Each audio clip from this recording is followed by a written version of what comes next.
السلام علیکم ورحمۃ اللہ وبرکاتہ۔ سلسلہ نبوت کی قسط نمبر 14D حاضر ہے۔ یہ بڑا دلچسپ قصہ ہے جس کو آپ سن کے یقیناً محظوظ ہوں گے۔ آپ لوگوں سے گزارش ہے کہ ویڈیو کو شروع سے آخر تک دیکھیں تاکہ آپ لوگوں کی دلچسپی بحال رہے۔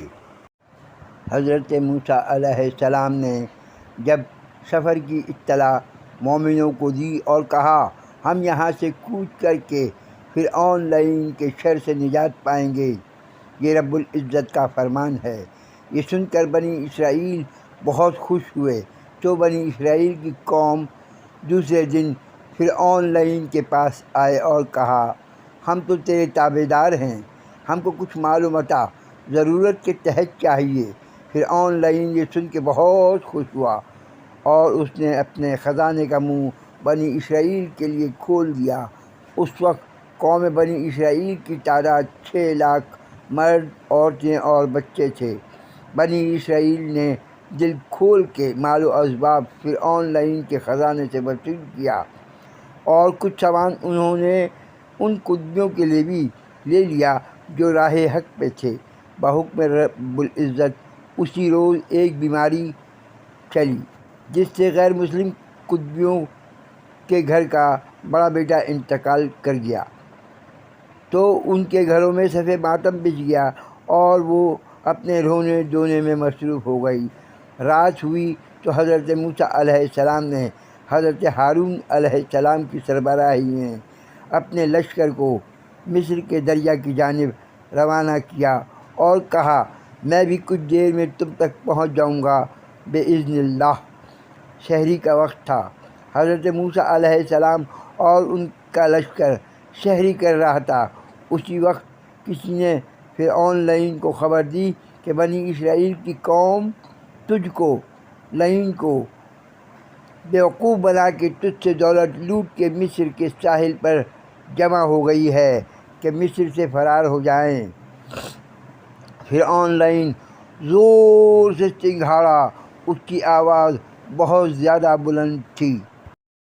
فرعون لعین کی چنگھاڑ کو سن کر 100 قطبی سردار فوراً فرعون لعین کے پاس آ گئے اور ان کے ساتھ 100 سالار بھی ان کے ساتھ پہنچ گئے اور فرعون سے پوچھا کیا ماجرا ہے۔ فرعون لعین نے دف جنگ بھی بجوا دیا اور فوراً 7 لاکھ سیاہ سپاہیوں کو بھی جمع کر لیا۔ فرعون لعین بولا بنی اسرائیل اور حضرت موسیٰ علیہ السلام کے ہمراہی مجھ لعین کو بیوقوف بنا کے ہمارا اور تمہارا خزانہ لے کے فرار ہو گئے ہیں، اور اس وقت وہ سب دریائے نیل کے کنارے پہ جمع ہیں۔ جلدی کرو، ایسا نہ ہو کہ وہ کسی اور طرف نکل جائیں اور فرار ہو جائیں۔ ان سب کو فرار ہونے سے پہلے کاٹ ڈالو۔ فرعون لعین سب سے آگے اپنے گھوڑے پر سوار ہو کے آندھی اور طوفان کی طرح حضرت موسیٰ علیہ السلام کے لشکر کی جانب روانہ ہوا۔ 3 دن کی مسافت کے بعد فرعون لعین حضرت موسیٰ علیہ السلام کے لشکر سے 1 کوس دور تک پہنچ گیا، کیونکہ حضرت موسیٰ علیہ السلام کے ہمراہیوں نے 3 دن تک بحکم رب العزت دریائے نیل پر قیام کیا تھا۔ حضرت موسیٰ علیہ السلام کے ہمراہیوں نے فرعون لعین کے لشکر جمع غفیر کو دیکھا تو بولے اے موسیٰ علیہ السلام، ہم نے تو فرعون لعین کے لشکر سے لڑنے کی تاب نہیں ہے، کچھ ہی دیر میں فرعون لعین ہم تک پہنچ جائے گا اور ہم سب کو ہلاک کر دے گا۔ حضرت موسیٰ علیہ السلام نے کہا فکر نہ کرو، اللہ رب العزت ہمارے ساتھ ہے۔ اسی وقت رب العزت کا حکم ہوا کہ اے حضرت موسیٰ علیہ السلام اپنا عصا دریا میں زور سے ماریں۔ حضرت موسیٰ علیہ السلام نے بحکم رب العزت اپنا عصا دریا میں مارا تو دریا کے 12 راستے بن گئے۔ حضرت موسیٰ علیہ السلام کے ہمراہی ان راستوں سے دریائے نیل کے دوسرے کنارے کی طرف روانہ ہو گئے۔ جب پھر آن لائن دریائے نیل کے کنارے پر پہنچا تو حضرت موسیٰ علیہ السلام اور ان کے ہمراہی تقریباً آدھی مسافت طے کر چکے تھے۔ دریائے نیل اپنی دونوں جانب سے پہاڑ کی طرح کھڑا تھا۔ پھر آن لائن اپنے سپاہیوں سے بولا، دیکھو ثابت ہوا حضرت موسیٰ علیہ السلام نعوذ باللہ جادوگر ہیں۔ انہوں نے دریا کو بیچ سے 2 ٹکڑے کر دیا۔ پھر آن لائن ڈرتا تھا کہ کہیں وہ دریا کے میں گھوڑا ڈالے تو پانی نہ آ جائے۔ اسی وقت حامان لائن نے اپنا گھوڑا دریا کی خشکی کے راستے پر دوڑا دیا۔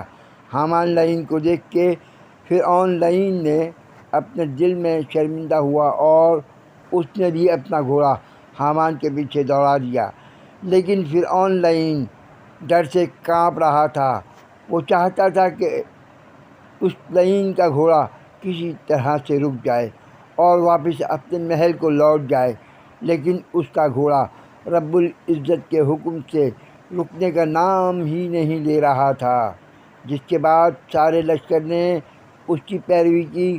پھر آن لائن جب دریا کے بالکل بیچ میں پہنچا تو حضرت موسیٰ علیہ السلام نے اپنے لشکر سمیت دریا عبور کر چکے تھے۔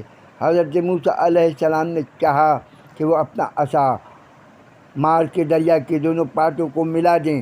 رب العزت کا حکم ہوا، اے حضرت موسیٰ علیہ السلام، آپ اپنا عصا دوبارہ دریا میں نہ ماریں۔ حضرت موسیٰ علیہ السلام نے رب العزت کے حکم کی تعمیل کی اور اپنے عصا کو دوبارہ دریا کی خشکی والے حصے پر مارنے سے باز رہے۔ انہوں نے اپنا ہاتھ روک لیا۔ تب رب العزت کا حکم دریا کو ہوا کہ اے دریا دونوں کناروں سے مل جا، تو دریا دونوں کناروں سے مل گیا، جو دیوار بن کے 2 جانب کو کھڑا تھا، تیزی سے آپس میں مل گیا۔ پھر آن لائن کے لشکر کو اور فرعون سمیت کسی کو بھی سنبھلنے کا موقع نہ ملا۔ دریا کے دونوں پارٹ مل گئے۔ پھر آن لائن اپنے لشکر سمیت دریا میں غرق ہوا۔ دریا میں ایسی طغیانی آئی کہ چند ہی لمحوں میں سب کچھ ختم ہو گیا۔ سب دریا میں ڈوب گئے، جس کے بعد دریا ایسا پرسکون ہو گیا جیسے کچھ ہوا ہی نہ تھا۔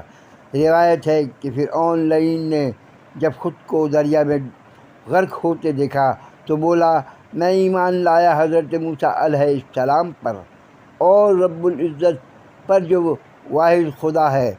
اسی وقت رب العزت کے حکم سے حضرت جبرائیل علیہ السلام پھر آن لائن کے پاس پہنچے اور بولے، اے مردود لائن، اب ایمان لاتا ہے جب تجھ پر رب العزت کی طرف سے سب دروازے بند کر دیے گئے ہیں۔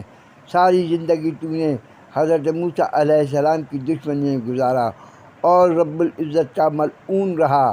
اب توبہ اور ایمان کا کوئی موقع نہیں رہا تیرے پاس، سمجھے؟ حضرت جبرائیل علیہ السلام نے ایک مشت سے خاک لی اور پھر آن لائن کی طرف اچھال دی، جس کے بعد پھر آن لائن دریا میں غرق ہو گیا۔ اسی لیے مسلمانوں کو چاہیے کہ وہ ساری زندگی صرف اچھے کاموں کی طرف دھیان رکھیں، تاکہ جب موت کا وقت آئے تو رب العزت کی طرف ایمان کے ساتھ آخرت میں قدم رکھے۔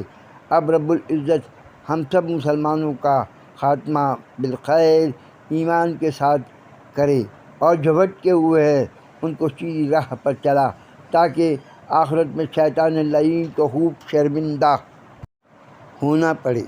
آمین ثم آمین برحمتک یا ارحم الراحمین رب العالمین۔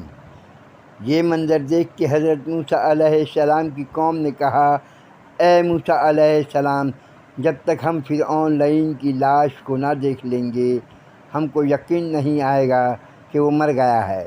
چنانچہ حضرت موسیٰ علیہ السلام نے بارگاہ رب العزت میں دعا کی تو رب العزت نے حضرت موسیٰ علیہ السلام کی دعا کو قبول کر لیا۔ اسی وقت دریا کی ایک موج نے سارا لشکر بنی اسرائیل کے سامنے ایک ٹیلے پر اونڈیل دیا۔ سب نے رب العزت کا شکر ادا کیا۔ بنی اسرائیل میں سے ایک شخص نے تمنا کی کہ اے اللہ، اگر مجھ کو فرعون لعین کی لاش ملے تو میں اس کی داڑھی سے اپنے گھوڑے کی لگام بناؤں گا۔ رب العزت نے اس شخص کو اسی دن فرعون لعین کی بارش سرخ دریا کے کنارے مل گئی، جس سے اس شخص نے فرعون لعین کی داڑھی سے اپنے گھوڑے کی لگام بنا لی، اور فرعون کی لاش دوبارہ دریا میں غرق کر دی گئی۔ حامان لعین کو بہت تلاش کیا گیا، لیکن اس کی لاش کئی روز تک نہ ملی۔ رب العزت کا حکم ہوا، اے حضرت موسیٰ علیہ السلام، آپ علیہ السلام دوبارہ مصر جائیں، حامان لعین وہیں پر ملے گا، اس کو کسی دوسرے سخت عذاب میں مبتلا کروں گا۔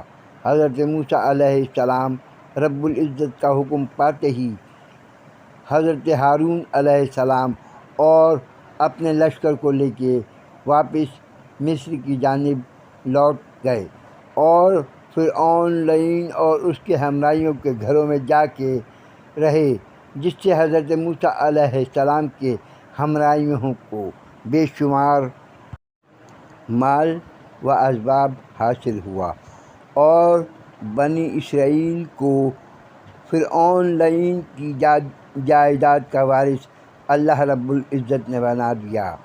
اللہ رب العزت نے حامان کو اندھا کر دیا تھا، وہ اندھا تھا اور در بدر بھیک مانگ کے کھاتا تھا۔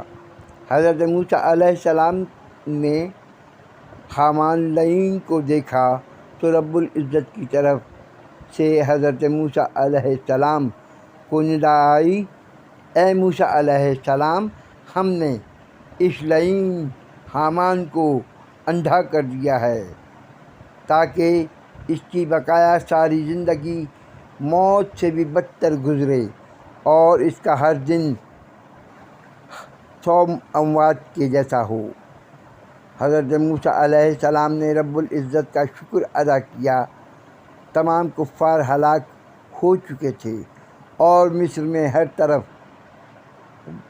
دین حق پھیل چکا تھا، تو حضرت موسیٰ علیہ السلام نے چاہا کہ اپنے بیوی بچوں سے جا کے ملیں، تو حضرت موسیٰ علیہ السلام اسی جگہ واپس پہنچے جہاں اپنے بیوی اور بچوں کو اور اسباب کو چھوڑا تھا۔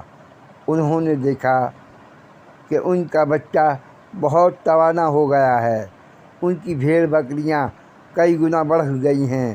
حضرت موسیٰ علیہ السلام نے وہیں پر قیام کرنے کا ارادہ کیا۔ حضرت موسیٰ علیہ السلام نے رب العزت کا شکر ادا کیا اور ان کے دل میں تمنا جاگی کہ میں ایک بار پھر رب العزت کا دیدار کر لوں۔ رب العزت نے حضرت موسیٰ علیہ السلام کی یہ تمنا بھی پوری کی۔ اللہ رب العزت نے ایک روز حضرت موسیٰ علیہ السلام کو دوبارہ کوہ طور پر بلوا لیا۔ It is almost now Islamic channel. Kindly subscribe, like, share my channel Latifa Khan.